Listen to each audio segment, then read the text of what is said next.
নমস্কার বন্ধুরা, আমি পারমিতা আপনাদের সামনে আবারও হাজির হয়েছি রান্নার নতুন নতুন রেসিপি নিয়ে। শীতের এই মরশুমে টাটকা টাটকা অসাধারণ সুন্দর এই রেসিপিটি আজকে আপনাদের সামনে করে দেখাবো। তো আসুন শুরু করা যাক। তো এখানে একটি বাটিতে আমি 1 চামচ চাল মগজ, 7-8টি কাজু আর 1 চামচ পোস্ত একটু জল দিয়ে ভিজিয়ে রেখে দিয়েছি। এখানে আমি 9 রকমের সবজি কেটে ধুয়ে রেডি করে রেখে দিয়েছি। এখানে রয়েছে ক্যাপসিকাম, গাজর, ব্রোকলি, আলু, রাঙা আলু, মটরশুঁটি, বিনস, টমেটো আর 200 গ্রাম মতো পনির। শীতকালের এই রং বেরঙের সবজি দেখেই যেন মনটা ভরে ওঠে। আর এই 9 রকমের সবজি দিয়ে আমি আজকে তৈরি করে দেখাবো নবরত্ন। এবার আমি যেগুলো ভিজিয়ে রেখেছিলাম 8 ঘন্টা মতো, সেগুলোকে আমি পেস্ট করে নেব। আর এতে দিয়ে দেব 2-3 কুচি আদা আর কিছুটা কাঁচা পাকা লঙ্কা। এখানে আদা কিন্তু খুব অল্প পরিমাণে দিয়ে দেব। আর এবার খুব মিহি করে পেস্ট করে নেব। তো এবার চলে আসি রান্নায়। কড়াইটাকে বেশ ভালো করে গরম করে নিয়েছি। আর এতে দিয়ে দিয়েছি 4 থেকে 5 টেবিল চামচ সাদা তেল। এবার তেল গরম হয়ে গেলে পনিরগুলো হালকা লাল করে ভেজে নেব। এখানে আমি পনিরগুলো ট্রায়াঙ্গেল করে কেটে নিয়েছি। তো আপনি আপনাদের পছন্দ মতো পনিরগুলো খুব সুন্দরভাবে কেটে নেবেন, কিন্তু পনিরগুলো একটু বড় সাইজ করে কাটবেন, তাতে কি দেখতে সুন্দর লাগবে। এবার পনিরগুলো ভাজা হয়ে গেছে, এবার আমি একটা প্লেটে তুলে নেব।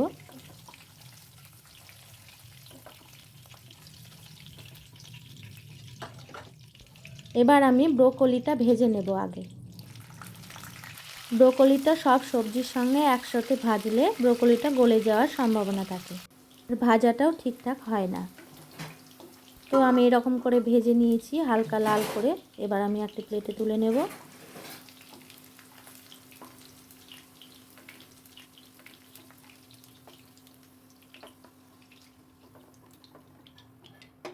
এবার আমি এই তেলে দিয়ে দেব 2টো দারুচিনি, 3টে ছোটো এলাচ, 1টি শুকনো লঙ্কা আর 1টি তেজপাতা দিয়ে একটু নাড়াচাড়া করে হালকা মিষ্টি গন্ধ বেরোলেই দিয়ে দেব কিছু সবজি।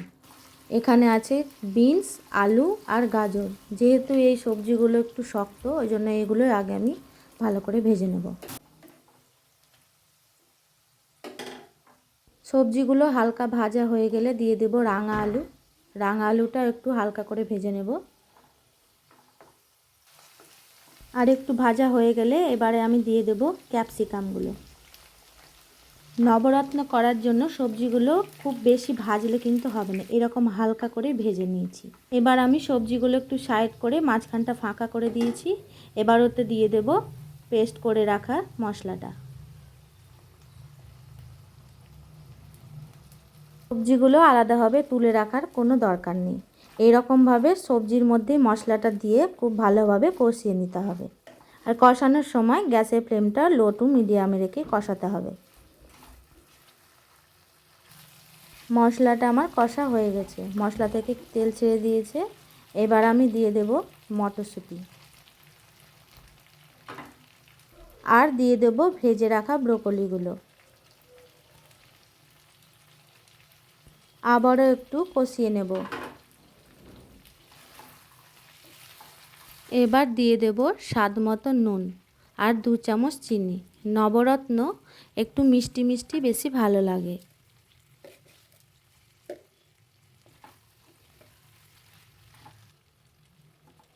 আবারও একটু কষিয়ে নিয়েছি।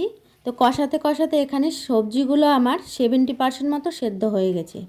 এবার আমি দিয়ে দেব কেটে রাখা টমেটোগুলো। টমেটোটা আমি শেষের দিকে দিয়েছি, কেননা টমেটোটা বেশি গললে ভালো লাগবে না। এবার আমি দিয়ে দেব 1 কাপ দুধ আর 1 কাপ জল। এখানে আমি গরম করে রাখা দুধ দিয়েছি, আপনারা চাইলে দুধ আর জল একসঙ্গে গরম করে দিতে পারেন। ভালো করে মিশিয়ে নিয়ে এবার রান্না হতে দেব 5 মিনিট মতো। এখানে রান্না হতে বেশি সময় লাগবে না, যেহেতু সবজিগুলো আগে থেকে 70% সেদ্ধ হয়ে আছে। তো ঢাকা খুলে আমি দেখে নেব সবজিগুলো সেদ্ধ হয়েছে কি না। না, এখানে পুরোপুরি সবজিগুলো সেদ্ধ হয়ে গেছে।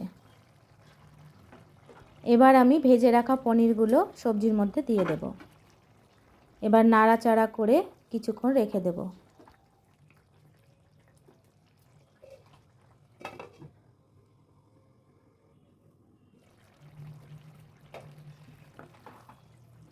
তো আমার রান্না প্রায় হয়ে এসেছে। এবার আমি সব লাস্টে দিয়ে দেব কাসুরি মেথি, একটু হাতে ক্র্যাশ করে দিয়ে দেব। আর এখানে দিয়ে দেব 1 চামচ ঘি। ব্যাস, গ্যাসটা বন্ধ করে দিলেই রেডি আমাদের নবরত্ন। এই অসাধারণ রেসিপিটি আপনি লুচি, রুটি, পরোটা, লাচ্ছা পরোটা, ফ্রায়েড রাইস, পোলাও এইসবের সাথে পরিবেশন করতে পারেন। চলুন এবার পরিবেশন করা যাক। আপনার বাড়িতে কোনো অতিথি আসলে এই পদটি অবশ্যই রান্না করে খাওয়াবেন। মাছ মাংস তো অনেক খেয়েছেন, এবার এই নিরামিষ পদটি রান্না করে অতিথিদের খাওয়ান, আপনার প্রশংসা করবেই। আপনারা বাড়িতে অবশ্যই এই নবরত্নটি ট্রাই করে দেখবেন খুব ভালো লাগবে। আর আমার এই রেসিপিটি ভালো লাগলে অবশ্যই লাইক, শেয়ার আর সাবস্ক্রাইব করতে ভুলবেন না যেন। সহজিয়া পারমিতা আপনাদের পাশে সব সময় আছে। আর আপনারাও আমাকে ভালোবেসে আমার পাশে থাকুন। আজকের মতো তবে আসি, দেখা হবে পরের ভিডিওতে। টাটা।